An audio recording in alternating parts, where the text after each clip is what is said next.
Hi everyone, welcome to my channel. ತಮ್ಮೆಲ್ಲರಿಗೂ ನಮ್ಮ ಚಾನಲ್ಗೆ ಸ್ವಾಗತವನ್ನು ಕೋರುತ್ತಾ ಇವತ್ತಿನ ವಿಡಿಯೋದಲ್ಲಿ ತಮ್ಮೊಂದಿಗೆ 2026-27ನೇ ಶೈಕ್ಷಣಿಕ ಸಾಲಿನ ಇಲ್ಲಿ ವಿವಿಧ ಮೊರಾರ್ಜಿ ವಸತಿ ಶಾಲೆಗಳು ಹಾಗೂ ಏಕಲವ್ಯ ಮಾದರಿ ವಸತಿ ಶಾಲೆಗಳ ಪ್ರವೇಶ ಪರೀಕ್ಷೆಗೆ ಸಂಬಂಧಪಟ್ಟಂತೆ ಇವತ್ತು ಅಂತಿಮ ಫಲಿತಾಂಶವನ್ನು ಅಂದರೆ ವಿದ್ಯಾರ್ಥಿಗಳು ಪಡೆದುಕೊಂಡಂತಹ ಫೈನಲ್ ರಿಸಲ್ಟ್ಸನ್ನು ಬಿಡುಗಡೆ ಮಾಡಲಾಗಿರುತ್ತದೆ.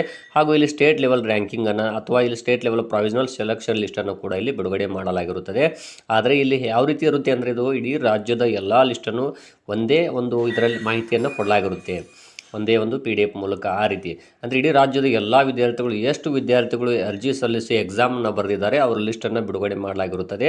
ಆದ್ದರಿಂದ ಇಲ್ಲಿ ಪೋಷಕರು ಯಾರೂ ಕೂಡ ಆತಂಕಕ್ಕೆ ಒಳಗಾಗಬಾರ್ದು, ಯಾಕಂದರೆ ಇಡೀ ರಾಜ್ಯದ ಲಿಸ್ಟ್ ಆಗಿರುತ್ತೆ. ಇಲ್ಲಿ ಸರ್ಕಾರದ ನಿಯಮಾವಳಿಗಳು ಹೇಗಿವೆ ಅಂದರೆ ಇಲ್ಲಿ ಕರ್ನಾಟಕ ರಾಜ್ಯದಲ್ಲಿರುವಂಥ 837ಕ್ಕೂ ಹೆಚ್ಚು ವಸತಿ ಶಾಲೆಗಳು, ವಿವಿಧ ಮೊರಾರ್ಜಿ ವಸತಿ ಶಾಲೆಗಳಲ್ಲಿ ಇಲ್ಲಿ ನೇಮಕಾತಿ ಅಥವಾ ಆಯ್ಕೆ ಪ್ರಕ್ರಿಯೆ ಬಹಳ ವಿಭಿನ್ನ ಅಂತ ಹೇಳ್ಬೋದು. ಯಾಕೆಂದರೆ ಇಲ್ಲಿ ಸರ್ಕಾರದ ನಿಯಮಗಳೇ ಆಗಿವೆ ಅಂತ ಹೇಳ್ಬೋದು. ಮೊದಲನೇದಾಗಿ ವಿದ್ಯಾರ್ಥಿಗಳು ಪಡೆದುಕೊಂಡಂತಹ ಅಂಕಗಳು ಇಲ್ಲಿ ಪ್ರಮುಖ ಮಾನದಂಡವಾಗಿರುತ್ತದೆ. ವಿದ್ಯಾರ್ಥಿಗಳು ಪಡೆದುಕೊಂಡಂಥ ಅಂಕಗಳು ಹಾಗೂ ಶಾಲಾವಾರು ಆದ್ಯತೆ ಮತ್ತು ಸರ್ಕಾರದ ಇಲ್ಲಿ ವಿದ್ಯಾರ್ಥಿಗಳಿಗೆ ನಿಗದಿಪಡಿಸಿದ ಮೀಸಲಾತಿ ಆಧಾರದ ಮೇಲೆ ಇಲ್ಲಿ ಆಯ್ಕೆ ನಡೆಯುತ್ತದೆ. ಆದ್ದರಿಂದ ಇಡೀ ಸ್ಟೇಟ್ ಲೆವೆಲ್ ರ್ಯಾಂಕಿಂಗನ್ನು ತಾವು ಯಾರೂ ಕೂಡ ಹೋಲಿಕೆ ಮಾಡಬಾರ್ದು. ಇದು ಇಲ್ಲಿ ಇಡೀ ರಾಜ್ಯದ ಲಿಸ್ಟನ್ನು ಬಿಡುಗಡೆಯಾಗಿದೆ. ಇನ್ನು ನಾಳೆ ದಿನಾನೂ ಇಲ್ಲಿ ಪ್ರತ್ಯೇಕ ಜಿಲ್ಲಾವಾರು ಬಿಡುಗಡೆಯಾಗಬಹುದು. ಅದೇ ರೀತಿಯಾಗಿ ಇಲ್ಲಿ ಯಾಕೆ ಇಷ್ಟು ಸ್ಟೇಟ್ ಲೆವೆಲನ್ನು ತಾವು ಇಲ್ಲಿ ಪರಿಗಣಿಸಬಾರ್ದು ಅಂದರೆ ಇಲ್ಲಿ ಜಿಲ್ಲಾವಾರು ಡಿಫರೆನ್ಸ್ ಆದಂತಹ ಒಂದು ಆಯ್ಕೆ ಪಟ್ಟಿ ಇರುತ್ತದೆ. ಅಷ್ಟೇ ಅಲ್ಲದೆ ವಸತಿ ಶಾಲೆಯಿಂದ ವಸತಿ ಶಾಲೆಗೆ ಇಲ್ಲಿ ಆಯ್ಕೆ ವಿಭಿನ್ನವಾಗಿರುತ್ತದೆ, ಮೀಸಲಾತಿ ಆಗಿರುತ್ತದೆ. ನಾನು ಈಗಾಗಲೇ ಹಿಂದಿನ ವಿಡಿಯೋದಲ್ಲಿ ಮೀಸಲಾತಿ ಬಗ್ಗೆ ತಿಳಿಸ್ಕೊಟ್ಟಿದ್ದೇನೆ, ಯಾವ ವಿದ್ಯಾರ್ಥಿಗಳಿಗೆ ಎಷ್ಟು ಪರ್ಸೆಂಟ್ ಇಲ್ಲಿ ಮೀಸಲಾತಿ ಇರುತ್ತದೆ ಅಂತ. ಇಲ್ಲಿ ಪ್ರವರ್ಗ, ಇಲ್ಲಿ ಪರಿಶಿಷ್ಟ ಜಾತಿಯವರಿಗೆ ನೋಡ್ತಾ ಹೋದಾಗ ABC ವರ್ಗಗಳನ್ನು ಮಾಡಲಾಗಿರುತ್ತೆ. ಪರಿಶಿಷ್ಟ ಪಂಗಡದವರಿಗೆ ವಿಶೇಷ ಮೀಸಲಾತಿ ಬೇರೆ ಇರುತ್ತದೆ. ಅದೇ ರೀತಿ ಇತರ ಹಿಂದುಳಿದ ವರ್ಗದ ವಿದ್ಯಾರ್ಥಿಗಳಿಗೆ ಕೂಡ ಮೀಸಲಾತಿ ಬೇರೆ ಇರುತ್ತದೆ. ಅಷ್ಟೇ ಅಲ್ಲದೆ ಇಲ್ಲಿ ಎಲ್ಲ ವಿದ್ಯಾರ್ಥಿಗಳು ಪಡೆದುಕೊಂಡಂಥ ಅಂಕಗಳನ್ನು ಮೆರಿಟ್ ಪ್ರಮುಖ ಮಾನದಂಡವಾಗಿಟ್ಟುಕೊಂಡು ತದನಂತರ ಮೀಸಲಾತಿ ಹಾಗೂ ಇಲ್ಲಿ ಶಾಲಾವಾರು ಆದ್ಯತೆ, ತಾವು ಏನು ಅರ್ಜಿ ಸಲ್ಲಿಸುವಾಗ ಯಾವ ಶಾಲೆಗೆ ಮೊದಲು ಆದ್ಯತೆ ನೀಡಿರುತ್ತೀರಿ ಆ ಶಾಲೆಗೆ ಇಲ್ಲಿ ಆಯ್ಕೆ ಪ್ರಕ್ರಿಯೆ ನಡೆಯುತ್ತದೆ. ಇಲ್ಲಿ ಶಾಲೆಯಿಂದ ಶಾಲೆಗೆ, ತಾಲೂಕಿನಿಂದ ತಾಲೂಕಿಗೆ ಬಹಳಷ್ಟು ಡಿಫರೆನ್ಸ್ ಆಗಿರುತ್ತೆ. ಮತ್ತು ಇಲ್ಲಿ ಆಯ್ಕೆ ಯಾವ ರೀತಿ ಇರುತ್ತೆ ಅಂದರೆ ಇಲ್ಲಿ ಸ್ಟೇಟ್ ಲೆವೆಲ್ ರಿಸಲ್ಟನ್ನು ಬಿಟ್ಟಿದ್ದಾರೆ ಅಂಥೇಳಿ ಹೆಚ್ಚು ಅಂಕ ಪಡೆದವರು ನಿಮ್ಮ ಊರಿಗೆ ಸೆಲೆಕ್ಟ್ ಆಗುವುದಿಲ್ಲ, ಅಥವಾ ನಿಮ್ಮ ಊರಿನ ಹತ್ತಿರದ ಯಾವುದೇ ವಸತಿ ಶಾಲೆಗೆ ಅವರು ಆಯ್ಕೆ ಆಗುವುದಿಲ್ಲ. ಅವರವರ ಜಿಲ್ಲೆಯ ಅವರವರ ತಾಲೂಕಿನ ಶಾಲೆಗಳಿಗೆ ಮಾತ್ರ ಆಯ್ಕೆ ಮಾಡಲಾಗುತ್ತೆ.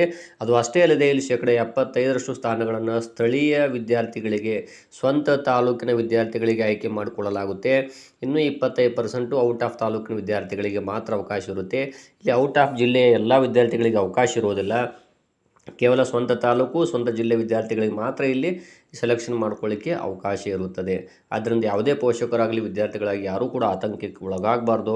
ನಾನು ಈಗಾಗಲೇ ಕಟ್ ಆಫ್ ಮಾರ್ಕ್ಸ್ ಬಗ್ಗೆ ಸಾಕಷ್ಟು ವಿಡಿಯೋಗಳ ಮೂಲಕ ತಿಳಿಸಿಕೊಟ್ಟಿದ್ದೇನೆ. ಎಷ್ಟು ಅಂಕಗಳನ್ನು ಪಡೆದವರು ಆಯ್ಕೆಯಾಗಬಹುದು ಎನ್ನುವುದನ್ನು ತಾವುಗಳು ಯಾರು ವಿಡಿಯೋ ನೋಡಿಲ್ಲ ಹಿಂದಿನ ವಿಡಿಯೋಗಳನ್ನು ಒಂದು ಸಾರಿ ನಮ್ಮ ಚಾನಲ್ನಲ್ಲಿ ವೀಕ್ಷಿಸಿ ತಮಗೆ ಇಲ್ಲಿ ಸಮಾಧಾನವನ್ನು ತರಬಹುದು ಎನ್ನುವಂಥ ಅನಿಸಿಕೆ ನನ್ನಲ್ಲಿದೆ.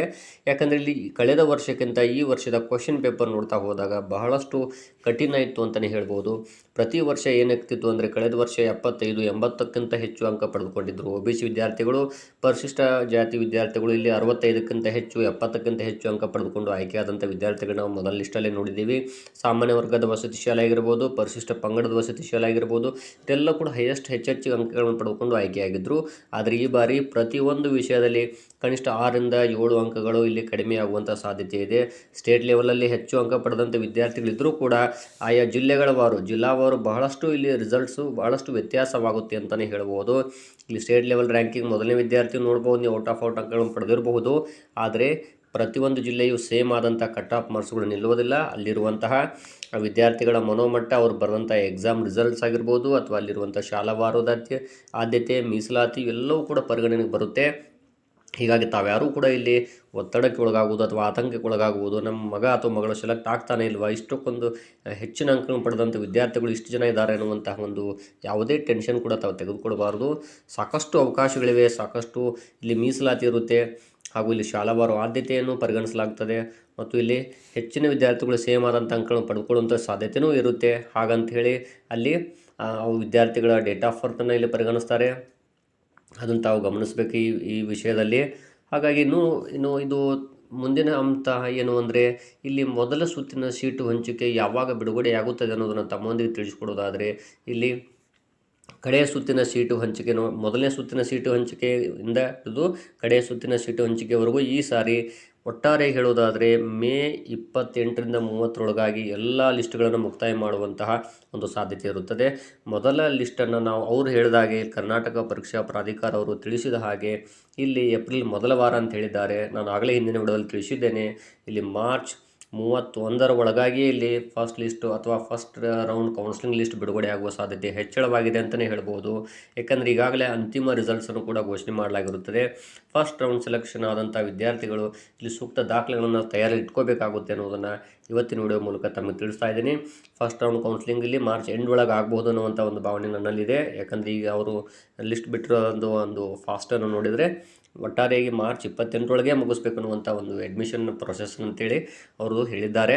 ಅಷ್ಟಲ್ಲದೆ ಕಳೆದ ಬಾರಿ ಇಲ್ಲಿ ಜೂನ್ 14ರವರೆಗೂ ವಿಸ್ತರಣೆಯಾಗಿತ್ತು. ಈ ಬಾರಿ ಒಟ್ಟಾರೆಯಾಗಿ ಕರ್ನಾಟಕ ಪರೀಕ್ಷಾ ಪ್ರಾಧಿಕಾರ ಇವರು ಮಾರ್ಚ್ ಇಂದ ಹಿಡ್ಕೊಂಡು ಇಲ್ಲಿ ಒಟ್ಟಾರೆಯಾಗಿ ಮೇ 31ರ ಒಳಗಾಗಿ ಇಲ್ಲಿ ಇಡೀ ಎಕ್ಸಾಮ್ ಪ್ರೊಸೆಸನ್ನು ಮುಕ್ತಾಯಗೊಳಿಸುವಂಥ ಸಾಧ್ಯತೆ ನಿಚ್ಚಳವಾಗಿದೆ ಅಂತ ಹೇಳ್ಬೋದಾಗಿದೆ. ಧನ್ಯವಾದಗಳು.